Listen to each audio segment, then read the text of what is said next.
दोस्तों, स्वागत है आप सभी का अपने YouTube चैनल पर। आज हम बात करने वाले हिमाचल प्रदेश के पॉलिटिकल क्राइसिस के बारे में। तो आखिरकार कैसे सुखविंदर सुक्खू ने बाजी पलट दी, यानी हारे हुए बाजी को पलट दिया। तो आज उसी के बारे में हम बात करने वाले हैं। दरअसल हिमाचल प्रदेश में हुए राज्यसभा चुनाव में कांग्रेस के 6 विधायकों ने क्रॉस वोटिंग कर दी थी। इसकी वजह से कांग्रेस के दिग्गज नेता और सुप्रीम कोर्ट के वकील अभिषेक मनु सिंघवी जो है वो चुनाव हार गए और बीजेपी के हर्ष महाजन जो है वहां पर चुनाव जीत गए। दरअसल हर्ष महाजन और अभिषेक मनु सिंघवी को 34-34 यानी बराबर बराबर वोट मिले थे। टॉस की मदद से हर्ष महाजन जो है वहां पर विजयी घोषित हो गए।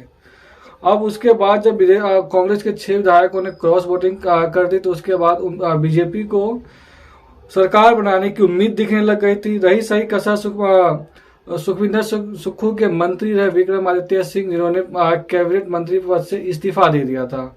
उसके बाद बयानबाजी और तेज हो गया और जो विक्रमादित्य सिंह जो वीरभद्र सिंह के बेटे हैं, उन्होंने सुखविंदर सिंह सुक्खू के खिलाफ मोर्चा खोल दिया और बयानबाजी तेज कर दिया। इसके बाद लोग लगभग तो तय हो गया था कि सरकार गिर जाएगी। उसके बाद लगभग सभी को लगने लगा कि अब कांग्रेस की जो सरकार है हिमाचल प्रदेश में वो गिर जाएगी। अगर सरकार नहीं गिरेगी तो कम से कम सुखविंदर सिंह सुक्खू की कुर्सी चली जाएगी। अब उसके बाद बीजेपी का, लेकिन सुखविंदर सिंह सुक्खू ने बीजेपी का ही फॉर्मूला आजमाया, वह फॉर्मूला उन्हीं के ऊपर प्रयोग किया। दरअसल कुछ समय पहले आपने देखा होगा कि दिल्ली में संसद भवन के अंदर, पार्लियामेंट के अंदर मानसून सत्र चल रहा था, जिसमें विपक्ष के लगभग सभी बड़े नेताओं को सदन से सस्पेंड कर दिया गया था। उसी के तर्ज पे हिमाचल विधानसभा के प्रदेश अध्यक्ष, हिमाचल विधानसभा के अध्यक्ष कुलदीप सिंह पठानिया बजट के दौरान जो है बीजेपी के जो विधायक थे वो हंगामा करने लग गए। हंगामा करने की वजह से कांग्रेस के 6 विधायक तो, बागी विधायक तो पहुंचे थे। लेकिन उसके बाद क्या हुआ, कुलदीप सिंह पठानिया ने बीजेपी के कई विधायकों को, लगभग 15 विधायकों को सस्पेंड कर दिया था विधानसभा सत्र के लिए। उसके बाद जो है 27 फरवरी को जो हुई थी राज्यसभा की चुनाव हुई थी, इसमें कांग्रेस के 6 विधायकों ने क्रॉस वोटिंग कर दी थी। उसके बाद ये बजट पेश किया जाना था, आज ही बजट को पास करवाना था। उसके लिए बीजेपी के जो विधायक थे वो लगातार हंगामा कर रहे थे। उसकी वजह से विधानसभा अध्यक्ष ने बीजेपी के 15 विधायकों को निलंबित कर दिया सत्र के लिए। और उसके बाद जो है सुखविंदर सिंह सुक्खू ने अपने बजट को ध्वनि मत से पास करवा लिया और जैसे ही पास किया उसी के साथ साथ जो है पूरे सदन को अनिश्चित काल के लिए स्थगित कर दिया गया था। और इसकी वजह से अब जब सत्र ही नहीं चलेगा तो फिर अविश्वास प्रस्ताव कैसे लाया जा सकता है। और लगभग 3 महीने के लिए सरकार जो है बिल्कुल सुरक्षित हो गया।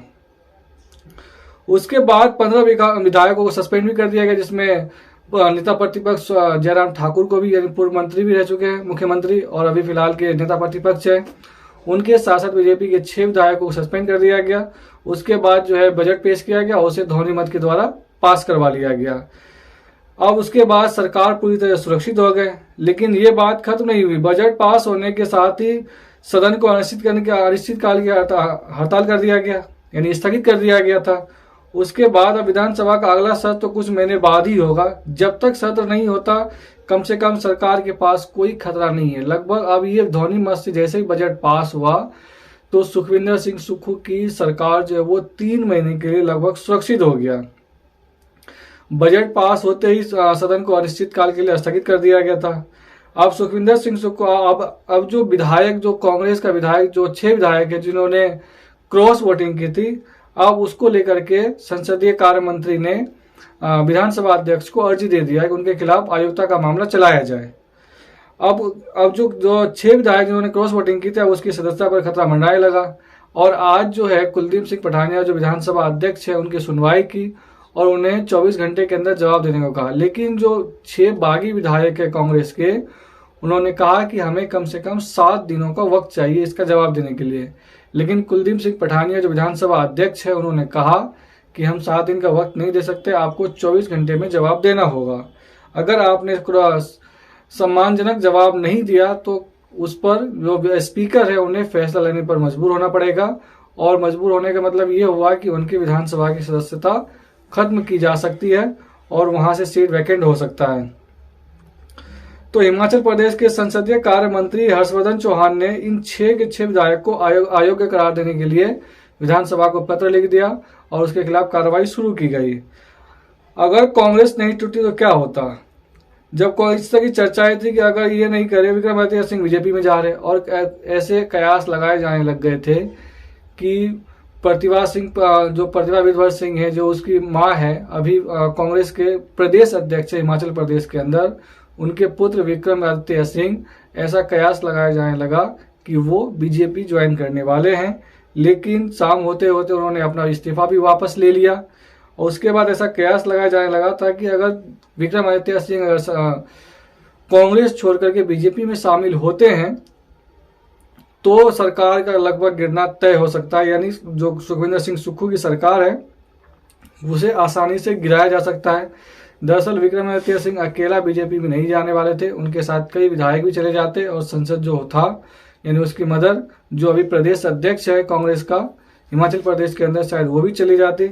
लेकिन ऐसा हुआ नहीं। कांग्रेस के टूटने का मतलब ये हुआ कि सिर्फ और सिर्फ विक्रमादित्य सिंह ही जाते, क्योंकि हिमाचल प्रदेश के अंदर कुल 68 विधानसभा सीट है, उसमें कांग्रेस के पास 40 यानी पूर्ण बहुमत है।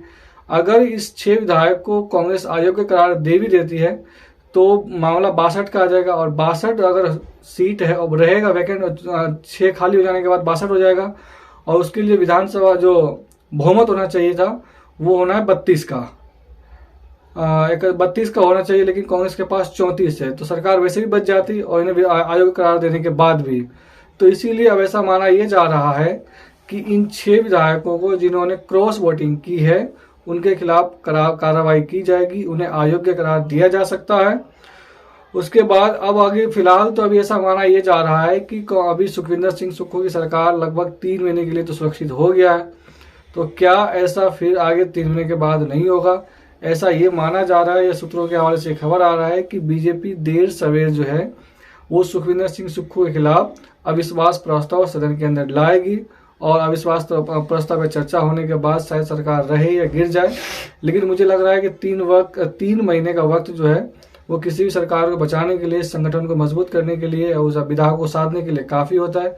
हालांकि राजनीति में 24 घंटा भी बहुत ज़्यादा होता है।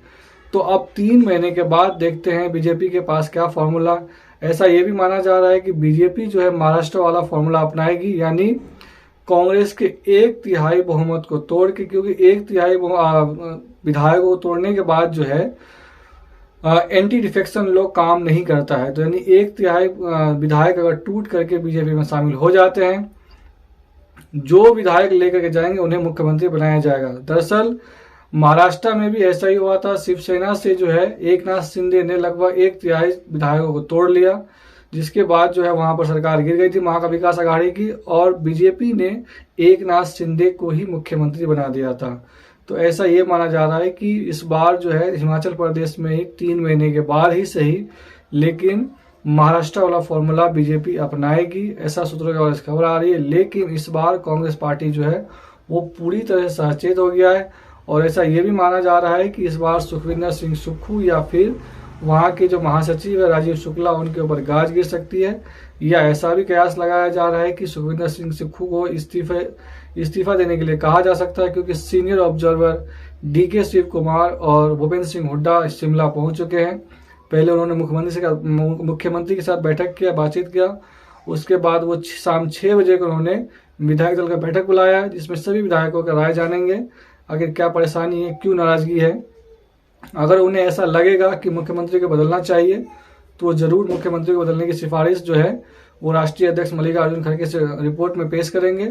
अगर ऐसा होता है तो फिर सुखविंदर सिंह सुक्खू से इस्तीफा लेकर के किसी अन्य चेहरों को मौका दिया जाएगा, जिससे पे सभी विधायक मंजूर हो, सभी को पसंद हो, वैसा ही काम किया जाएगा। हालांकि कांग्रेस हाईकमान ने ऑब्जर्वर को साफ संदेश दे दिया है कि किसी भी हाल में जो है हिमाचल प्रदेश में सरकार बचनी चाहिए, चाहे मुख्यमंत्री ही क्यों ना बदलना पड़े, चाहे पूरा कैबिनेट ही क्यों ना बदलना पड़े, लेकिन सरकार बचना चाहिए। उसी के हिसाब से 2 कड़े ऑब्जर्वर को भेजा गया है और दोनों ही ऑब्जर्वर जो है मुख्यमंत्री के साथ कड़ाई से पेश आ रहे हैं, उनसे सवाल जवाब किया जा रहा है। दरअसल उन्हीं के अंदर गृह मंत्रालय है, तो फिर इतना बड़ा फ्रॉड कैसे हो गया, कैसे क्रॉस वोटिंग हो गई, उनको रिपोर्ट जबकि डीजीपी खुद करते हैं। किसी भी राज्य के मुखिया को डीजीपी जो है रिपोर्ट करते हैं पूरा कानूनी मामला जो होता है, उनके पास गृह मंत्रालय है, सीआईडी हर चीज है, फिर भी जो है ये विधायक क्रॉस वोटिंग कैसे किया।